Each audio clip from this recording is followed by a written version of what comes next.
Pablo, gracias por venir a tu programa. Pastor, gracias por venir a tu programa también. Gracias porque sé que tuviste algunas dificultades familiares, pero gracias a Dios ya está todo ordenado, todo prolijo. Pudiste llegar acá y podés participar en nuestro programa, que es, si bien es un programa de economía, lo estamos direccionando a los temas sustantivos de lo que tiene que discutir nuestra sociedad. La semana pasada discutimos seguridad, ahora está en todos los medios el tema de seguridad alrededor del acto que oportunamente hicimos en La Matanza. Si hubiesen escuchado más el programa, se hubiesen enterado perfectamente de lo que estábamos hablando. Porque siguen pensando que lo que hablo en privado o en actos no es lo que hablo. Hablamos lo mismo en todos lados. Si hubiesen agarrado el programa de la semana pasada, todo lo que hoy les está llamando la atención sobre el tema seguridad, estuvo desarrollado, lo explicamos, lo dijimos. Porque, ¿sabes qué pasa, Pablo? No sé, me parece que la semana pasada vos tuviste otras actividades. Vino compañero que es el que le pedimos que de alguna manera piense con nosotros el tema seguridad. Y hay algunos delitos que obviamente los muchachos y las muchachas que les gusta vivir de lo ajeno están desde que el mundo es mundo. Y uno tiene que decir, mira, eso es la ley de juego, para eso está la policía. Están los ladrones, está la policía, está... Pero tiene que ser con también los principios y valores que supimos inculcar. Entonces, de alguna manera, ahora apareció un delito que es extremadamente molesto, preocupante, que lastima. Me acuerdo que estaba en un programa en Crónica y entonces el periodista pone un video que había tomado una cámara de seguridad de un muchacho que entra con la moto en una vereda, le arranca la cartera a una señora, la señora se agarra a su cartera y va a la moto y la señora arrastrada atrás, como esas películas del Far West, ¿te acordás que tiraban al... Y entonces me pregunta mi opinión como candidato a presidente y le digo, mire, me indigna porque eso ni siquiera es robar.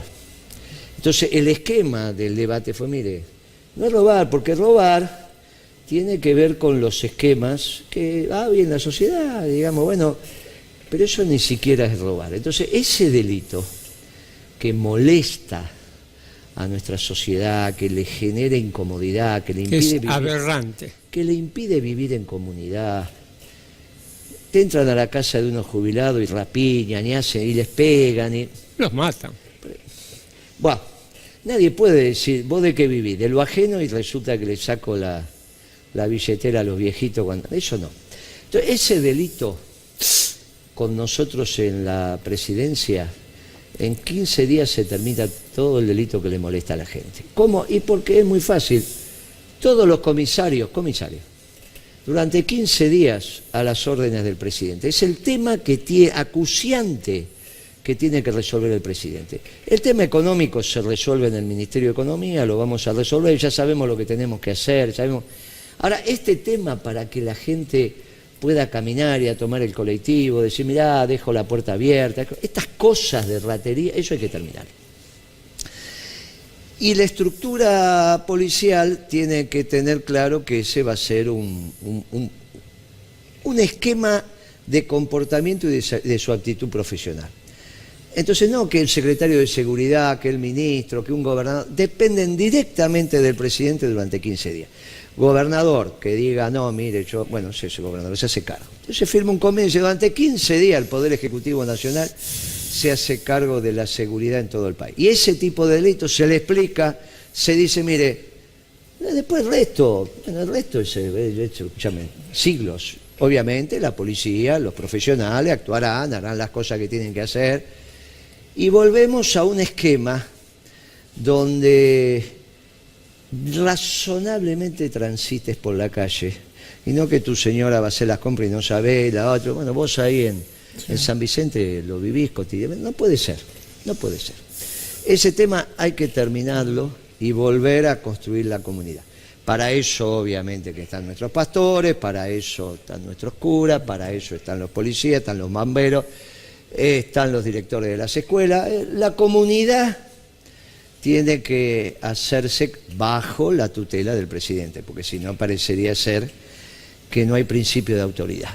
Y la verdad que esto tiene mucho que ver con el principio de autoridad de ordenar nuevamente el criterio de lo que está bien y de lo que está mal. Entonces, miren, muchachos, seamos respetuosos de la vida en comunidad. Si vos querés vivir de lo ajeno, bueno, acá tenés los que te lo van a impedir. Ahora, si vos decís que vivís de lo ajeno, que te dedicás a arrastrar a las mujeres por la calle, eso no. Eso no, porque la verdad, eso ni siquiera se puede considerar que es un robo. Eso es una estupidez, eso es una tontería, eso es una gilada, eso no se puede permitir, eso no puede ser. No hay posibilidad de vivir en comunidad. Entonces, en vez de decir, como dijo alguno, tengo un plan, tengo esto, no, mire. Se resuelve desde el dominio territorial. Lo tienen nuestros pastores, nuestros curas, lo tienen la policía, los directores de las escuelas. El peronismo tiene que volver a construir comunidad y sobre eso estamos. Hablamos la semana pasada sobre esto. Volvemos a hablar. Hoy vamos a seguir hablando. Hoy no invitamos a los compañeros de seguridad porque, bueno, esas cosas que tenemos otro temario para... Pero se ve que les interesó el discurso que dimos hace 3 semanas atrás en la Ferrer y sobre esa base. Que si hubiesen ganado tiempo, si lo buscaban, porque todo eso está en la red, Todo eso está en la red. En el mismo momento se transmite en directo y después queda subido a la red. El principio de autoridad en la economía es clave también, ¿no, mi amigo Chaliú? Es fundamental en 2 aspectos. Primero, vos tenés que sentir la autoridad. La autoridad tiene que estar convencida. Si la autoridad está convencida de lo que tiene que hacer, ya tenés un paso muy importante. ¿Por qué? Porque vos tenés que diagramar las políticas económicas con un grado de convencimiento importante, que es lo que te va a dar la autoridad en definitiva. Si vos realmente estás vacilando, te parece que puede haber algún problema y tirás una punta y la retraes, estás embromado porque casualmente no le das a todos los que tienen que sentir esa confianza de que vos sabés lo que estás haciendo. Pero también la autoridad te sirve porque también en economía hay conductas disfuncionales. Hay conductas, si un empresario quiere hacer mucha plata y es arriesgado en su empresa y logra hacer mucha plata, está bien. Pero hay conductas que son disfuncionales. ¿Qué quiere decir disfuncionales? Quiere decir que es esto. No es solo que quieren ganar dinero, sino que quieren ganar dinero de alguna manera rompiendo las reglas. Rompiendo las reglas, rompiendo las políticas. Bueno, eso es disfuncional y no se debe permitir. Y ahí también tenés que tener un principio de autoridad. Porque si vos permitís que esas actitudes disfuncionales se vayan generalizando, no tenés ninguna posibilidad de hacer una política, porque nadie te va a responder. Vamos a un ejemplo. Esta política de precios del gobierno, yo creía que se me habían acabado los adjetivos, te lo dije ya un par de veces, a mí se me acabaron, no se me habían acabado. ¿Por qué? Porque esto es payasesco. Son payasos los que están haciendo esto. Parece mentira. Ahora, esta política incentiva las conductas disfuncionales en economía. Mirá vos qué extraordinario. O sea, en algún momento todo el mundo se va a ver obligado a no seguir los rasgos de la política porque es tan contradictoria. Entonces, ¿qué va a pasar? Va a pasar que estamos en un tembladeral y las conductas disfuncionales se van a generalizar. Y estas políticas, por supuesto, van a caer totalmente en el vacío, porque si la gente, los empresarios, los consumidores, los trabajadores no te responden, listo, hay un vacío de poder. Esto que obviamente no están contestando y respondiendo a las expectativas que tiene el gobierno, tiene una causa muy profunda, que es que El secretario de Comercio, y lo hemos dicho esto hasta el cansancio, claro que tiene un rol relevante en el flujo del excedente que se genera en la sociedad y en su apropiación por distintos eslabones de la cadena de producción y comercialización. Como bien dijiste vos, tiene la obligación de, si alguna empresa está siendo disfuncional, como bien lo señalaste, alentar la coordinación del conjunto. Ahora, eso tiene que estar en un esquema de consistencia macroeconómica central, porque no hay ninguna posibilidad que, si no hay consistencia macroeconómica, el secretario de Comercio pueda tener un trabajo razonablemente aceptable. Un importador de café, le piden que ponga un café al margen de la característica en el sistema de precios estos que ha definido. Y el fabricante, el productor de café, envasador, dice, bueno, dígame cuánto va a estar el dólar. No, bueno, ¿qué tiene que ver? ¿Cómo que tiene que ver el dólar con el café? Todo tiene que ver si el café es importado. Entonces, el hombre trae el café, obviamente debe tener poco crédito a nivel internacional porque está en la Argentina, y lo tiene que vender en las cadenas 60, 90 días, en pesos. Y si no le dicen cómo va a estar el dólar, ¿cómo hace el juego? ¿Cómo recupera capital de trabajo? ¿Cómo hace el juego? Entonces, por lo menos, el hombre cuando cobra la factura tiene que reponer lo que vendió. Por eso hay dos sistemas de evaluación que vos te vas a acordar: primero entrado, primero vendido. Pero eso es cuando no hay inflación. Cuando hay inflación o inestabilidad es último entrado, primero vendido, porque vos lo que tenés que hacer es, con la pieza que vendiste, recuperar rápido, por lo menos recuperar. Y entonces ese sistema de evaluación contable para valorizar el stock, que también te permite hacer los precios de venta al mostrador con el margen que corresponde. Pero naturalmente también es para la empresa. El hombre trae X toneladas de café, las envasa, las coloca, y él va a pretender que cuando reciba los pesos correspondientes al menos recupere la mercadería que te entregó, si no hay una desvalorización clara de su capital. Bueno, ¿qué nos deja esto como saldo? Y que la economía es una matriz, que es lo que venimos diciendo. Ahora, con 13 puntos de déficit fiscal en términos de PBI, PBI, hagamos números redondos, está debajo de 400.000 millones de dólares, pero supongamos que 400.000, 13 puntos, estás hablando de 52.000 millones de dólares, que es el exceso de gasto sobre la recaudación del Estado. Claro que hay dos maneras de resolver esto: bajar los gastos, aumentar la recaudación. Nosotros siempre vamos a ir por aumentar la recaudación, pero la realidad es que hoy el exceso lo tenés. ¿Cómo va a reaccionar el aparato productivo a ese exceso de gasto? ¿Cómo piensan que pueden hacer un acuerdo de precios si hay un desorden del lado de la macroeconomía generado por el Estado que hace que el Banco Central se endeude por encima del 68% de interés nominal anual, que ya está llegando al 100%, el Banco Central, de interés efectivo anual?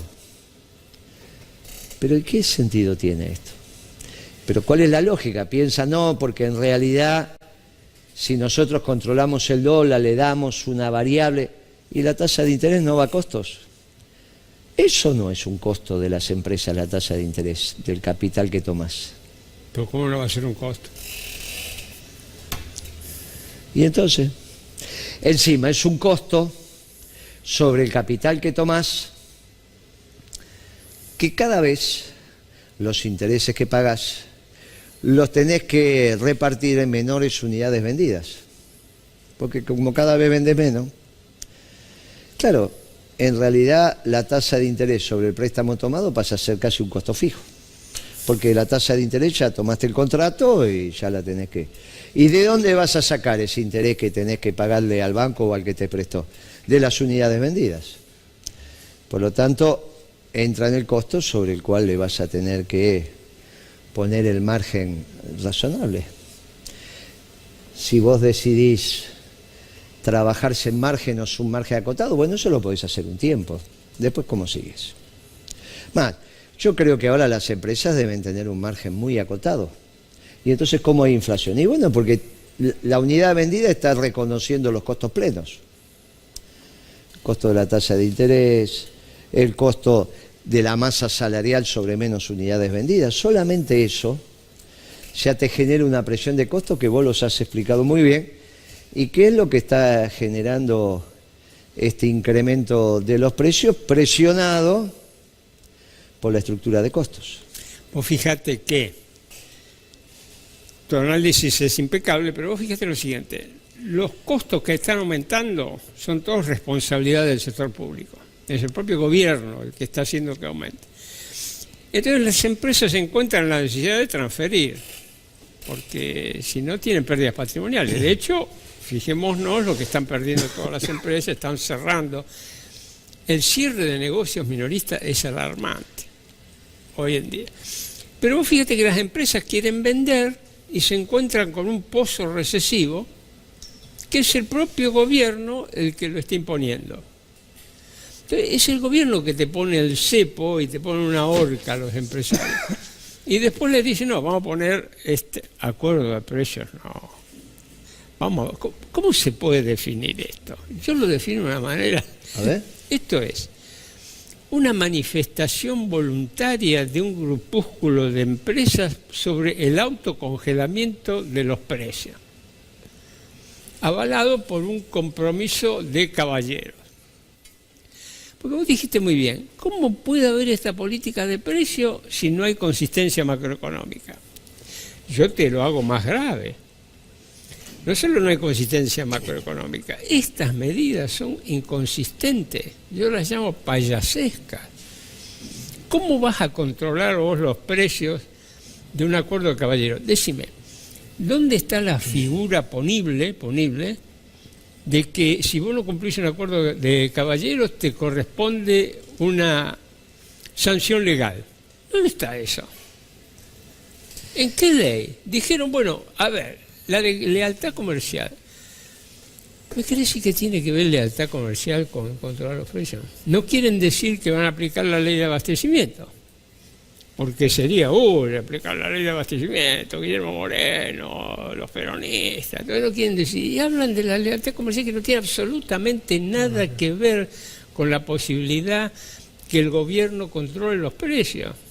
Es payasesco lo que están haciendo.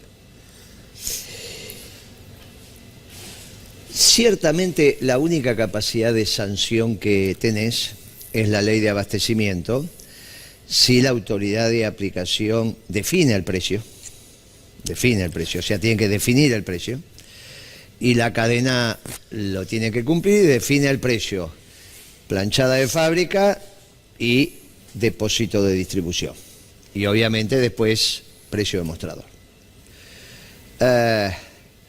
A veces podés fijar el precio en la planchada y a veces tenés que fijar el precio en el mostrador e ir para arriba. Por ejemplo, la carne. Sí, claro. En la carne no podés fijar el precio arriba, aguas arriba, porque necesitas el remate. Claro. Necesitas la feria donde, ¿está bien? Y aparte ahí está el tema de la calidad, la característica, si el animal está bien terminado. Entonces ahí ese es un esquema donde vos fijabas si es que es necesario. Y a veces, a partir del costo total del producto más un margen justo y razonable, vas definiendo aguas abajo el precio hasta llegar. Pero lo tiene que definir la autoridad y no siempre, y no lo podés hacer en todos los precios. Por eso, al menos en mi gestión, lo que se hacía eran acuerdos donde, claro, cuando vos haces acuerdo con el que manda en una compañía desde el principio de autoridad, como decíamos antes, se cumple. Vos haces un acuerdo con Alfredo Cotó, se cumple. No importa si viene a don Alfredo o viene cualquiera, da lo mismo. A veces venía Alfredo, a veces venía el gerente general, a veces venía... El que viene por la compañía y se termina la historia. Claro, si vos recibís un muchacho, no recibás, eso es otra historia. Si vos decís, mire, usted no me importa qué, pero usted es la compañía. Acá, en general se cumple, porque cuando el empresario empieza a entender la melodía, le gusta bailar con esa música. En mi caso, al menos, yo tuve 60 días de cierto desorden, en el sentido de que los empresarios venían de décadas de no entender cómo era esta historia. O de no hacerlo. Bueno, listo. Lo hicimos a los 60 días y algo similar te había pasado a vos. Ahora, la realidad es que una vez que entendieron la música, no hubo ningún inconveniente más. No hubo en absoluto ningún inconveniente. El tema es que acá no se sabe cuál es la música. Sigamos con el ejemplo y que vos lo has mencionado públicamente. Supongamos que un paquete de galletitas queda con el precio. Claro, tuvieron un problema de decir, ¿y qué precio le ponemos? No, y el precio promedio que había, entonces resulta que el precio de ese paquete de galletitas, en estos precios no sé cuánto, está por encima de que vos encontrás ese mismo precio en otro... Claro, porque tienen un problema de qué precio definía. No, el precio promedio. ¿Y qué es el precio promedio? Un precio promedio directo, promedio ponderado. Hicieron un promedio entre el almacén de la esquina y Coto y el otro supermercado. Una payasada. Dibujaron un precio. Esa es la realidad. Dibujaron un precio, más o menos, llegaron a un precio. Pero eso no implica que no haya volúmenes de comercialización y descuentos por pronto pago. ¿Con qué pago definieron ese precio? ¿Pago contado? ¿Pago 90 días?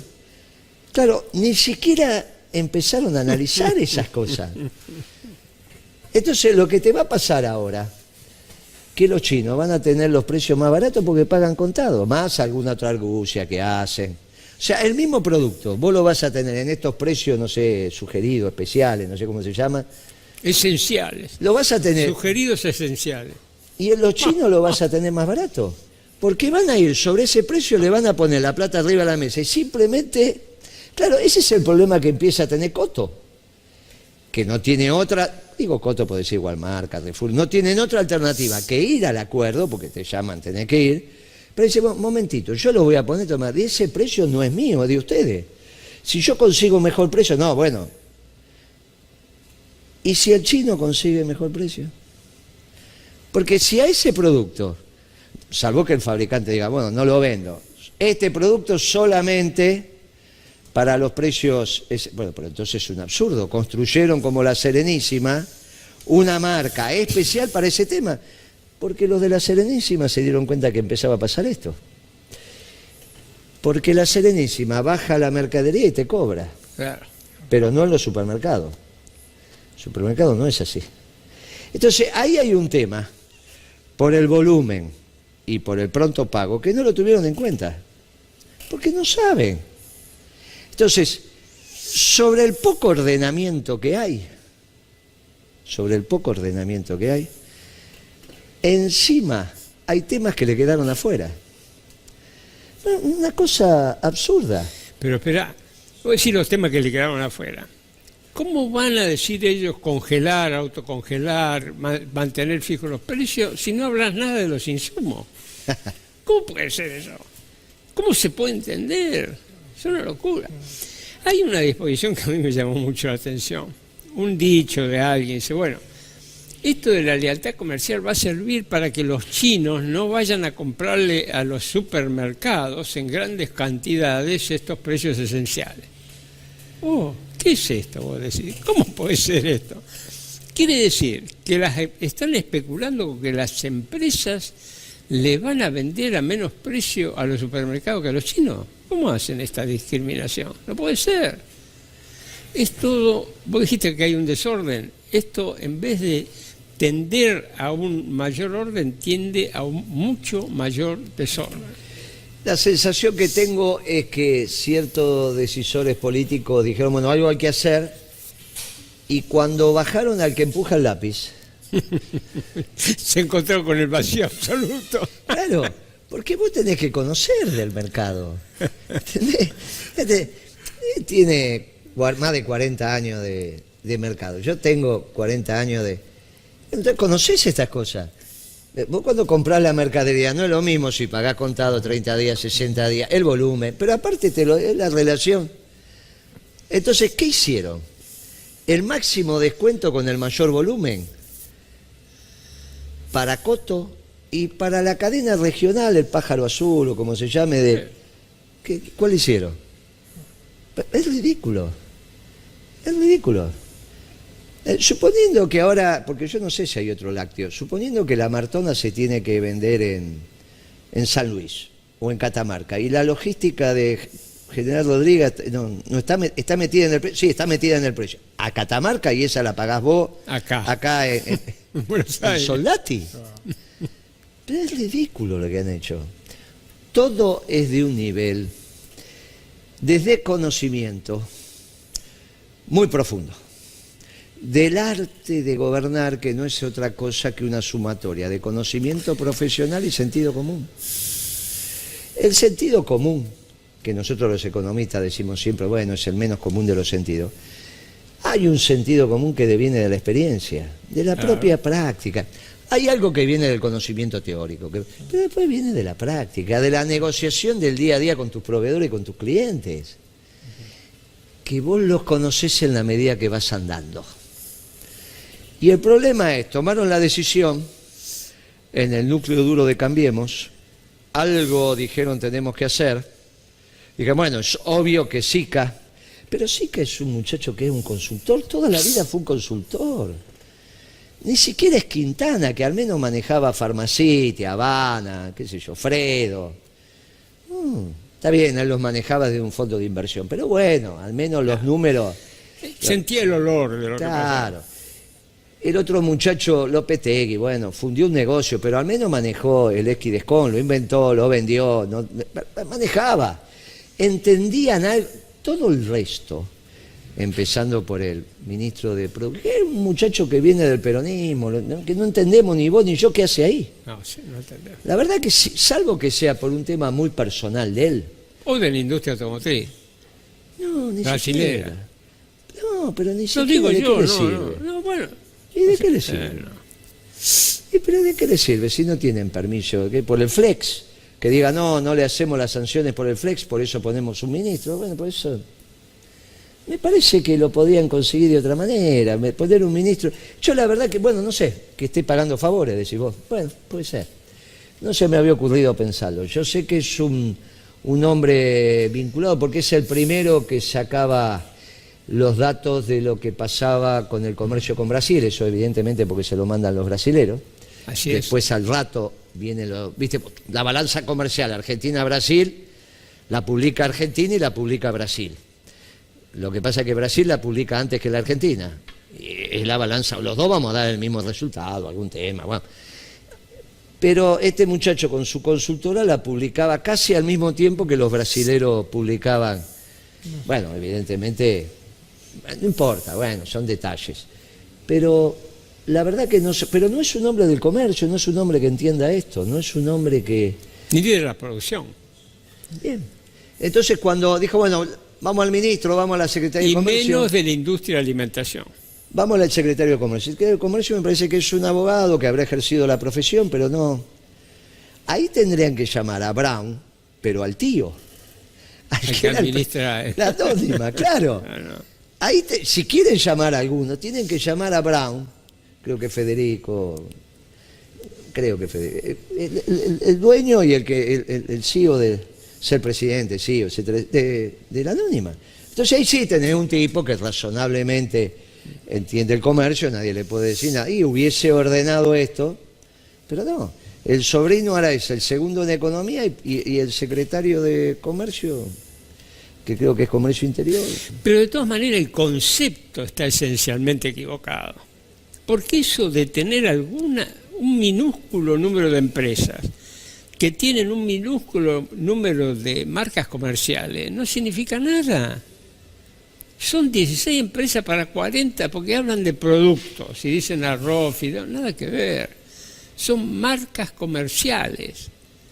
Entonces son 40 marcas comerciales. ¿Cuántas marcas comerciales hay en el rubro de alimentación? Centenares, centenares. 1000. Hay 40. ¿Cuántas empresas hay? y debe haber 10, 15.000 empresas en el ramo de alimentación. Estamos hablando de todo el país. ¿Y cómo 16 empresas con 40 marcas comerciales? ¿Qué es eso? Y además nada descolgado en el aire, absolutamente, con estas contradicciones que ves vos, incompleta. Si vos tenés un acuerdo de precio, lo primero que tenés que decir es de qué depende el acuerdo de precio y los mecanismos de salida del acuerdo de precio. Porque si no, además un desbarajuste en el mercado espectacular. Bueno, una payasada. Y yo te digo, con 13 puntos de déficit fiscal en términos de PBI y 6 puntos de déficit del sector externo en términos de PBI, Claro. se te está prendiendo fuego la casa y vos le decís, me voy a ocupar de ordenar el cajón de los cubiertos porque tengo mezclados los tenedores con los cuchillos. Eso es lo que hicieron, están totalmente descerebrados. ¿Cómo estamos viviendo esto en San Vicente? ¿Cómo estás viendo el clima? ¿Cómo está yendo nuestra campaña intendente? ¿Cómo estás viendo esto? Bien, bien.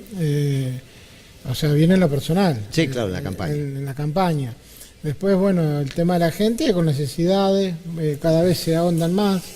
Pasaba por la ruta cuando venía para acá en el distrito de al lado, ¿no? De San Vicente. De San Vicente también se está haciendo en Alejandro Cor las ferias, los trueques están creciendo de una manera, o sea, primero eran chiquitos y ya, bueno, es muchísimo más la cantidad de gente. 2002. Exactamente.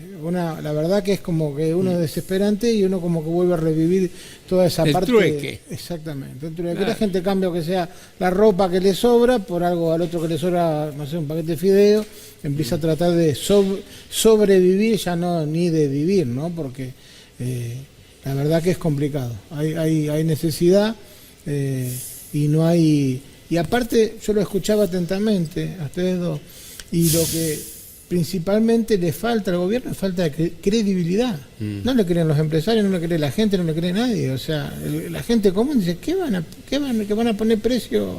O sea, con tope, es mentira. O sea, ya cuando lo anunciaron ya no lo creían. O sea, y bueno, y escuchándolo a ustedes, ya viendo lo que las posibilidades que tiene un empresario de sostener los precios, es imposible. Así que bueno, la gente es como que el sentido común ya le está diciendo que no va a haber precios fijos. ¿Cómo estás viendo el trabajo social en las distintas iglesias, en tu culto, en las católicas? ¿Cómo estamos paliando la situación? Y se acrecenta también cada vez más. Hay cada vez más gente que concurre a los comedores, a las copas de leche. Y bueno, y no solamente, también en los comedores que no son religiosos, también el crecimiento es muy grande, hay más necesidad. Antes, por ejemplo, iban chicos solos, cada vez se arriman más o piden llevarse algo, y hay como una, o sea, lo que estamos viendo todos los argentinos, una crisis, pero que abajo pega muchísimo más fuerte que arriba. Por supuesto, la crisis abajo rompe muchísimo más, y rompe la estructura del ser humano, ¿no? O sea, que eso es lo feo. Pero hay un acercamiento de la gente hacia la cuestión espiritual. ¿Hay un mayor acercamiento en esta crisis o es más un escape? Siempre la gente cuando hay crisis se acerca, busca de Dios, es como que hay un acercamiento, hay una búsqueda, porque se empiezan a agotar los recursos naturales a que uno está acostumbrado, y muchos se empiezan a acordar de Dios en estas circunstancias, porque verdaderamente no alcanza el dinero, la gente no alcanza a pagar. Yo he hablado con vecinos muy humildes de pagar 4.500 pesos de luz, o sea, una cosa de loco. Le era más cara la boleta que la casa que tenía. O sea, Mira, vos lo ves, Pablo, esto, yo que soy un hombre de intento al menos ir todos los años a la peregrinación a Luján. En los momentos de estas circunstancias, crisis, supercrisis, se acrecienta. Es como cuando vas A la guerra. sí, o cuando vas a conmemorar, te decía, el 7 de agosto, el tema de San Cayetano. Ah, no, claro. Claro, es mucha más la presencia de nuestro pueblo, de compañeros, de compañeras, de jóvenes, porque claro, la propia desesperación, y ahí está el virtuosismo de nuestras iglesias de darle la comprensión de los distintos cultos, darles de comprensión, y que naturalmente empecemos a hablar de los hechos trascendentes de la vida, ¿no? De los principios y valores permanentes. Está circulando por ahí en el WhatsApp algo bien interesante, ¿no? Porque decía, hay una edad donde los jóvenes se pelean con la política y se pelean con Dios. Entonces, por pelearse con la política, se hacen trotskistas. Y obviamente por pelearse con Dios, se hacen ateos. Y dice, eso pasa en general a los 15, 16 años. Después dice, después vamos creciendo y nos damos cuenta de que hay dos que precisamos y nos tenemos que hacer amigos. Uno es Perón y el otro es Dios. Lo leí, Lo leí. muy bueno. Está muy bueno. Muy bueno. Está muy bueno. Dice, hay dos que no podemos prescindir. Uno es Perón y el otro es Dios. Mira, sobre los principios y valores permanentes, se está reflexionando en el mundo. Hay algunos filósofos de las Europas continentales, del otro lado de los Urales también, Eurasia, como lo quieras llamar. Y en ese esquema de los principios y valores permanentes y en esto de la capacidad de administrar lo terrenal, la correcta simbiosis pasa a ser la doctrina del movimiento nacional justicialista. Por eso es tan fácil la incorporación de los distintos sectores religiosos a nuestro espacio político, porque hay una simbiosis natural y lógica, respetando incluso a los que no profesen religión, pero entendiendo que hay unos principios y valores permanentes que hacen a que nosotros nos vayamos ordenando desde el bien y desde el mal. Y esto falta también en este gobierno. No es casualidad que no haya sido un saludo del presidente por la Pascua. ¿Estás seguro que no va a llegar a la próxima Navidad? De eso no hay ningún problema, entonces quizás fue solamente un olvido. Pero no es un olvido. Es olvidadizo. No, pero o no atendía los teléfonos, o no hay nadie en el gobierno que le dice, Chica. mire, y no es un problema de estar enojado con la Iglesia. Porque puede decir, bueno, me enojé con la Iglesia, me enojé con el Papa, pero acá lo que estamos planteando es la pasión de Cristo y su resurrección, que es el domingo de Pascua. Domingo de Ramos, cuando entra a Jerusalén. La pasión, jueves, viernes, sábado, y el domingo es Pascua de resurrección. De resurrección. Entonces, está peleado con Dios. Claro, es exceso. No es un problema de que... Está bien, podría haber hecho, mire, el saludo a todos los cristianos. Claro. Y le niego el saludo a quien estoy peleando. Listo. Menos al Papa. Saludo a todos. Dale, listo. Saludo todo menos al Papa. Podía. Encontraba un mecanismo para... ¿no? Y ahora resulta que esto no es así. Miren, yo espero que no sea así, ¿no? Pero vos sabés que había un mecanismo entre lo laico y lo religioso para asistir a las distintas ceremonias de su santidad, de argentinos que querían que... Siempre el espacio argentino es un espacio dedicado al Papa, o sea, está el espacio rumano, el espacio... Los italianos obviamente son... Y el espacio argentino, bueno, le tira el corazoncito a su santidad. Y entonces entre lo laico y lo religioso, bueno, ahora parece ser que se ha prohibido ese acercamiento y que solamente ante los espacios religiosos vos podés gestionar de alguna manera el tratar de ver a su santidad cuando viajan como turistas. No ninguna cosa, estamos hablando... Está prohibido hacerlo por el gobierno. Claro, parecería ser... El gobierno lo prohibió. Parecería ser que yo decía, vas a la embajada en Italia. Sí, mire, como pasaba siempre, pasa usted, quiero ver al Papa, mire, en ese corralito de Argentina, Sí, y sí, entonces sí. que es para 50 y termina habiendo 150, y no importa, de atrás, vos decís, vos lo viste, está ahí, el hombre pasa, para. Parece que si vas a la embajada ahora en Italia te dicen, no, acá no tenemos nada que ver. Pero parece que en la embajada de la Santa Sede también. ¿Cómo puede? No tenemos nada que ver acá, arréglelo de malos modos, ¿eh? No tenemos nada, ya hay 2 o 3 ejemplos. No tenemos nada que ver, arréglelo, nosotros no tenemos nada que ver con eso. Bueno, espero que sean solamente situaciones que se van dando por el mal humor quizá del recepcionista, qué sé yo, no sé.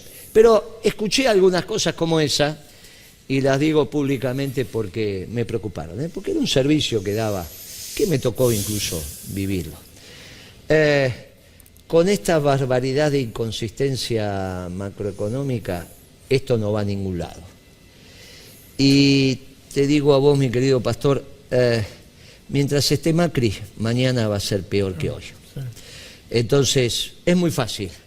Mientras esté Macri, prepárate con más galletitas, más leche, más mate cocido, más paciencia para los feligreses. Yo sé que ustedes las tienen, pero la van a tener que incrementar, porque semana a semana que vengamos, la situación va a estar más complicada.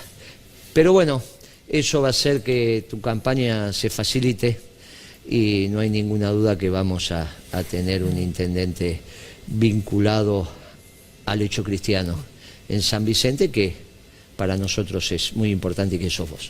Muchas gracias por venir, muchas gracias Pablo, nos vemos la semana que viene. Gracias.